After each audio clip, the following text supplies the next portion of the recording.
Good morning students. आज मैं आप लोगों को आपके 6th चैप्टर का जो चैप्टर रह गया था आपका वो पढ़ाने जा रही हूँ।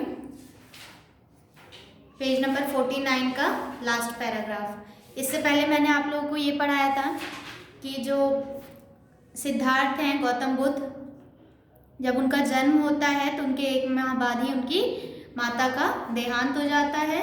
तो फिर उनको उनकी छोटी माँ प्रजावती गौतमी पालती है, जिससे उनका नाम क्या पड़ जाता है, गौतम पड़ जाता है। सिद्धार्थ से गौतम भी कहा जाने लगता है उनको।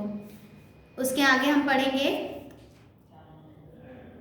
राजकुमार का मन खिन्न हो गया। उन्होंने सारथी को महल वापस चलने की आज्ञा दी। किसे देखकर राजकुमार का मन खिन्न हो गया था? जब उन्होंने रास्ते में एक ऐसे बूढ़े व्यक्ति को देखा जिसकी कमर झुकी हुई थी और जो लाठी के सहारे चल रहा था। उसको देखकर राजकुमार बहुत ही विचलित होने लगे और उन्होंने अपने सारथी को महल वापस चलने के लिए कह दिया। कुछ दिनों बाद राजकुमार गौतम फिर नगर भ्रमण के लिए निकले। कुछ दिनों बाद फिर से वो घूमने के लिए निकले नगर में। इस बार मार्ग में उन्हें एक रोगी मिला। वह दुख से करहा रहा था। उसका शरीर बहुत दुर्बल हो गया था। उसकी दशा देखकर भी गौतम का मन दुख से भर गया। उस दिन भी वे महल वापस लौट आए। एक अन्य दिन वह फिर नगर भ्रमण के लिए निकले। इस बार उन्होंने कुछ मनुष्यों को कंधे पर अर्थी ले जाते हुए देखा। अर्थी के पीछे कुछ लोग रोते पीटते जा रहे थे। गौतम ने सारथी से उसके विषय में पूछा। सारथी वो होता है जो रथ चलाता है, राजा महाराजा का, उसे सारथी कहा जाता है। छंदक ने मानव जीवन की 4 अवस्थाएं बताकर कहा। छंदक सारथी का नाम था। बाल्यावस्था, युवावस्था और वृद्धावस्था के बाद एक दिन सबकी यही दशा होती है। यह मरणावस्था है।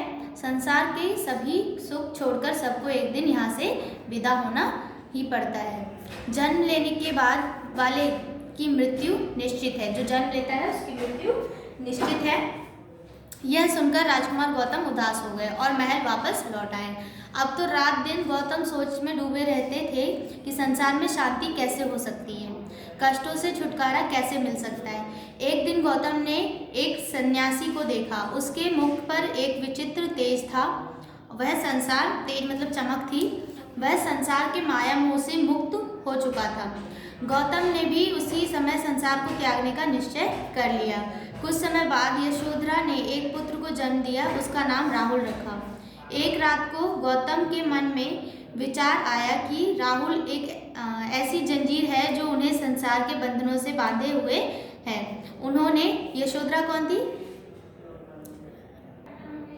यशोधरा गौतम बुद्ध की पत्नी थी। तो उनका पुत्र कौन था? राहुल। ठीक है, ऐसी जंजीर है जो उन्हें संसार के बंधनों में बांधे हुए हैं। उन्होंने ठान लिया कि उन्हें यह जंजीर शीघ्र ही तोड़नी होगी। गौतम तत्काल उठ खड़े हुए। सारथी छंदक को लेकर वह महल से चल दिए। सवेरा होते होते वे नगर से बहुत दूर जा पहुंचे। उन्होंने अपने आभूषण और राशि वस्त्र उतारकर छंदक को दे दिए और उसे राजमहल की ओर लौटा दिया।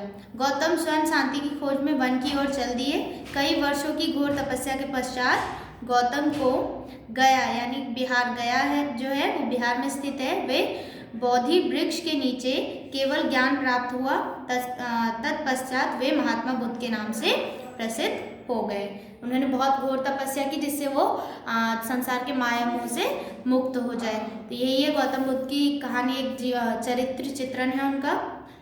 ये आप लोगों को रीड करना है चैप्टर अच्छे से और जो नहीं समझ आता है वो कमेंट करके पूछना है। इसके वर्ड मीनिंग आप लोगों को कॉपी में नोट करना है। Okay, thank you.